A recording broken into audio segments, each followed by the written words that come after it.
Welcome to the NC Chambers podcast, the Business Playbook. In each episode, we provide business professionals clear, proven strategies for winning at work and moving their organizations forward, all within the time it takes to finish a cup of coffee.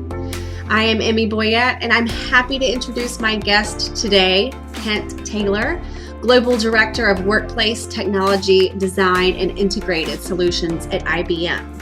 Kent brings over 25 years of corporate real estate experience and has been with IBM since 2017. He's held various roles globally within corporate real estate, leading high-performing teams at companies like McDonald's, Hydro One Networks, and CN Rail. He has also worked internationally in Germany and Amsterdam and sits on various development committees, boards, and is a frequent public speaker on workplace design, corporate real estate trends, and return to work strategies. In his spare time, Kent enjoys competitive sports, cooking, travel, CrossFit, and he's also an automotive enthusiast. Kent, thank you so much for being with us today to talk about a topic that really, in the past 2 years has become a huge focus for businesses, whether they're large or small, and that's the flexible work environment. Kent, I think there are several companies out there, IBM included, that have really been champions in this space far preceding this pandemic. But for others, where traditional work schedules and arrangements have been the norm, the pandemic has really required them to shift their operations. So obviously work environments are changing as a result of the pandemic. And I was looking at some research the other day, Kent, that showed 87% of employers will embrace greater workplace flexibility as we move out of this pandemic. So my question to you is, do you think that shift in culture is overdue? Well, first of all, Emmy, I wanted to say thank you very much for having me today. Yeah. Really, really excited to be, having some thought sharing on this important topic. Do I think it's overdue? I think it is. I think you can see by the overwhelming response of companies as well as their employees that there was probably an imbalance. Now, I will say we've been very fortunate at IBM because we really felt we were always leading the flexible solutions for our employees. And I think what this has done is helped us really galvanize even more ways to help our employees during this pandemic. So let's dive right into it then. What are some of those flexible work options that IBM offers to its team? Well, I think it starts with the ability to work from home. I think Sure. depending on your job role and really your business unit, we've always been very amenable and agreeable to employees having a work-life balance where it really meets the needs of the business as well as the employees. So, we feel that this pandemic, while I think it really came as a shock for a lot of different businesses, Sure. We were already in a place where we just really needed to figure out some standardization on the mobilization, if that makes sense. And we did that. I mean, I think no one saw this coming. And really, the initial shock of this really started to subside for us as we went through 2020, because you know what? We had the technology. We're a technology company. We just, again, had to really ensure we had it mobilized for all business units across the globe. Sure. Is there anything other than, the potential for remote work that IBM is doing, or is that sort of the... Well, I would say, now? again, I would say as well, investing in our technology, right? I think if you look, making sure that all the technology such, as WebEx, for instance, is our major player, making sure that everyone had the ability to have functioning and reliable hardware at their home office. All of those things allowed us to really shift to this new hybrid work model. And quite frankly, where we didn't see that is really our manufacturing sites where we needed to maintain, on-site presence 24/7. Definitely, sure. So let's bring in a little bit more research. In a Flex Jobs survey, 81% of employees that were surveyed said that they would be more loyal to an employer if they had flexible work options. Now, I don't find that super surprising, just the sentiment, but the percentage there is really high. Do you find that to be true at IBM? Are your flexible workplace options really useful in retaining and engaging your team, do you think? I think the retention angle really is all encompassing. It's not just work from home. It's work-life balance. It is how do we treat people? It's how do we care for each other? How do we allow people to grow in their positions? And I really feel that one of the things that we are always striving at IBM is really to be the best to our employees. And that's through a number of programs, especially now having people work from home for such a long time. Mm-hmm. It's really important that we not only look at the work, but we look at their personal well-being as well. So it's about making sure that they're able to do their work, but also making sure that they're healthy, both in mind and body. And I think IBM has really put a big focus on ensuring that our teams have the resources, but also have the support that they need. And that's really, I think, what separates the companies that are leading in this field from the ones that aren't. And IBM has really stepped up in terms of how we really are working with our employees and ensuring they can do their best work while they're at home. And that's really been very important to us. That sounds fantastic. It sounds like IBM is doing an amazing job really focusing on treating the person well, more so than just treating the worker well. It seems like you have a really 100%. strong emphasis on that holistic person, which is fantastic. 100%. And I think that to me is what's a huge separator for all industries is, you know what, not treating people like a number or like a something that is trying to get work done, but really as a family unit. And that's very, very important. And I think that's something that employers can do regardless of the 100%. size of the company. 100%, Emmy. So let's talk about the benefits to the company with these flexible work arrangements. We just talked obviously a little bit about employee morale and retention and engagement. What else do you see as a benefit for the company overall, and for companies in general, those that employ these flexible work cultures? Well, I think when you look at the benefits, number one, you get employees that really are able to be their best from a work-life balance standpoint. That's number one. But I think you also have to look at some of the hard numbers that companies are able to really examine the costs that they have on traditional real estate. Right. I think if you look at companies that have hundreds, thousands of facilities across the globe, now they can say, well, do we really need all of them? Does it really make us better? Does it really allow us to be the best we can be? Because we just don't need them. There's no need for as much bricks and mortar in certain instances.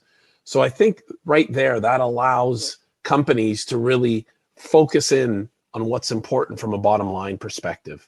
And it's something that we did before the pandemic, because we always analyzed our portfolio to make sure we were putting the best people in the best buildings and making sure that it made financial sense.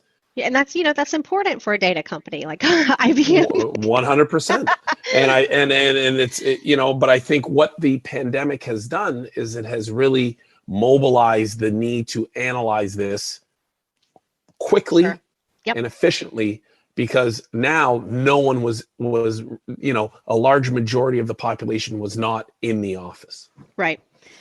Let's make sure we cover both sides of the coin here, because as you mentioned before, even within IBM, there are certain segments of your employee population that might not be able to embrace the flexible work culture if they're in manufacturing, for example. And there are also employers that are just much more traditionally minded and are having a hard time embracing the idea of a flexible work environment. So what are some of the challenges for staff and for an overall business that they might face embracing this more flexible work culture? Well, I think the key is recognizing that everyone works differently. And when you go to a flexible work culture, there are teams that, quite frankly, do far better. There are people that do far better in person. There are business units that need the collaboration in person. And you need to be able to recognize that. And you need to be able to pivot where it's needed. And that is extremely important for all businesses. You can't strictly say one size fits all. You have to look at your business and businesses within your business and say, okay, what makes sense? Does the developer community, can they be at home and not really collaborating? Probably not, right? In the long term. However, depending on the business, you may have another group that says, hey, we can do this. We're a global team anyways. And we need to share files, collaborate through WebEx, Zoom, or other online methods. And that really doesn't change the work that we're doing. Sure. But I think you have to really be in touch with your workforce. And again, it's something that IBM has worked extremely hard to do, to understand who is best suited, what business units are best built to continue to work from a flexible solution, and which ones do we need to get back into the office? Because that collaboration creates those involuntary collisions within the workplace that really spark new ideas, innovation, and really drive engagement, which is also one of those very, very sensitive subjects when you talk work from home. Sure. Involuntary collisions. I love that. I actually just wrote that down. I think that you made a really great point, saying that employers can't just superficially make this decision or say, hey, let's change our work policies because everyone else is doing it. You really have to dive into data. You have to really take a look and analyze what's best for your team, and that's not a superficial decision to make. So thank you for acknowledging that. That's a great point. Earlier, you had mentioned sort of the cost savings that a company can enjoy, primarily from a real estate perspective, if they embrace more of that flex work culture. And the answer here might be no, but I just want to shoot it out to you. Do you think there are any areas where employers can, aside from real estate, where employers can save money by embracing flex work arrangements, or are there areas where the costs might actually increase for the company? Well, I think real estate is the obvious one. I think when you look at transportation, let's look at the cost to travel. Sure. For a company like IBM, which now has over 250,000 employees, and a lot of those teams had to travel to meet clients or had to travel for meetings. The last 2 years, we haven't had to. Right. So there's cost savings, and there will be residual cost savings as some of those people continue to stay at home. Now, when you look at possible costs that come from the work from home shift, I would say making sure your employees have the technology to do their best work at home. Critical. Yep. So you know what? There's nothing worse, and I think we all saw this at the beginning of the pandemic when everyone had WebEx and or Zoom, and it was glitching because their kids, myself with 3 teenagers at home who were all online, my internet needed to be enhanced, as a great example.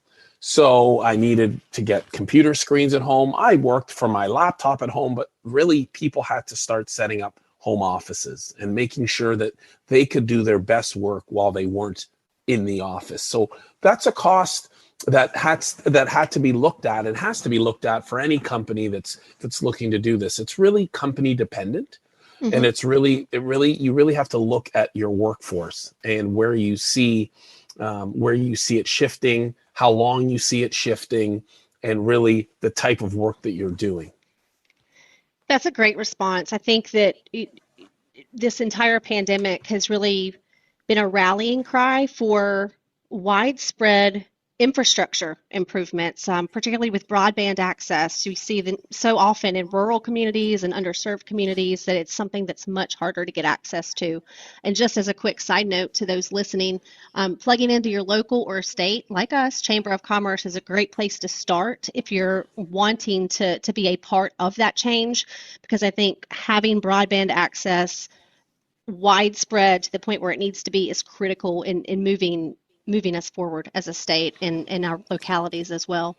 Another question I had for you, Kent, for businesses that are really considering shaking things up, maybe they were a business that was purely traditional, they had everyone come in Monday through Friday, 8:30 to 5:30 or 9 to whatever. They're thinking, okay, it's time to make a change. We've looked at the data, we've looked at what our team is capable of doing, and it seems like it makes a lot of sense for us to make a transition to maybe a more flexible arrangement for our employees. What are some best practices they can follow if this is new territory for them? That's a super question, Emmy. I think the key here is be strategic. Look at your team and say, okay, we may want to shift everyone, as an example of a smaller company, to work from home. But let's try it out. Let's get a pilot, because you want to make this as painless as possible. Sure. For both the employer and your employees. And unfortunately, all of us were thrust into this at once in March of 2020. Very different circumstances. I think the companies that are now looking to go to a work from home situation have the benefit of really seeing what some of these other companies went through and struggled through. Great point. As they scrambled. So I think my biggest word of advice would be strategic. Run a pilot program of people working from home. Use their experiences to really form the basis behind the work from home policy. Sure. And because that engagement will be key with your employees, and it's that feedback that you really want to harness as you go into this new way of working. Yeah, that would be my biggest recommendation. As a follow-up to that, for those who want to follow that advice, and I know this is putting you on the spot, and so just a general estimate I think is fine here, but what's a good amount of time for a pilot like that? I mean, how many months or weeks would be a good amount of time to really test that out with a pilot group? Well, and if I were joking, I would say 2 years, because that's how long we've been all doing it. But to be honest, and not to be facetious, I think you want to give it time to settle. So you need to get someone in there. I would say 3 months to get them in there, and really get them feeling their routine, understanding the technology, the new technology they'll be working with, their own balance, work-life balance at home, as well as expectations from leadership. And, I think for a new company, I would look at 3 months, as really the benchmark to really come back and say, okay, did this work? Here's what we need to change. Here's what went well. Here's what didn't. And I think that gives you a great, some great information over those 3 months. Yeah, I think 3 months sounds like a great barometer for getting a good feel for how that might go for companies of any size. Exactly. And Kent, before we wrap up, I wanted to give you a chance just to add anything that you think I should have asked you about, or anything that we've had a blind spot to in our conversation, anything that you want to add on the IBM side about flexible work arrangements and where you see those going moving forward. Yeah, I think, this has been amazing, Emmy, and I want to make sure that I first of all let you know that I'd be more than happy to speak to anyone that wants to talk about this in greater detail or length. But Great. I think in closing, the biggest thing is that, you have to really understand that businesses can get through this. But being in the office, there is an intangible that you always have to remember. nothing beats face-to-face collaboration. Sure. It's very important. Does it mean you always have to be face-to-face? No. But is it important to the success of businesses? I definitely believe it is. And you have to find that balance. And I think that's what's key, is finding the balance. And that's something at IBM that we are really working and striving towards, is finding that balance. But we do recognize that, those involuntary collisions that occur drive great ideas, drive innovation, drive engagement, drive mental health. Sure. All of those things are extremely important, and taking it all away is not the answer. And as we all know, the old way of being 60 hours in front of a screen at work is also not the way. It's really about balance. And I think, I would really end with that. I think that's very important for everyone to understand, including employees, because a lot of the times convenience is really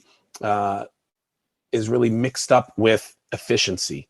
And I think we can all say, when we all started working from home, a lot of people said, "Oh, this is great. This is awesome. Right. I can work from home." But I think you have to really also be honest and say, am I being as efficient? Am I getting the best out of my teams when they're at home? And that's really the swaying pendulum that we're trying to hit. And I think that's very key, because we all work differently. And I think it's understanding where does that demarcation point lie. Sure. That's very important. And it sounds like IBM is doing a great job sort of championing that employee balance from an overall perspective. 100%, because one size doesn't fit all. And I believe you really have to look at the type of business you're in. You have to look at the type of employees within each of those businesses, and really work with everyone to come together with a solution that really fits. Ladies and gentlemen, this was Kent Taylor, Global Director of Workplace Technology Design and Integrated Solutions at IBM. Kent, thank you so much for joining us and giving us these great takeaways for our audience today. Emmy, I want to thank you. Thank you again, everyone. Please stay safe, and hopefully the summer will bring a lot more freedom for all of us. But thank you. Thanks, Kent.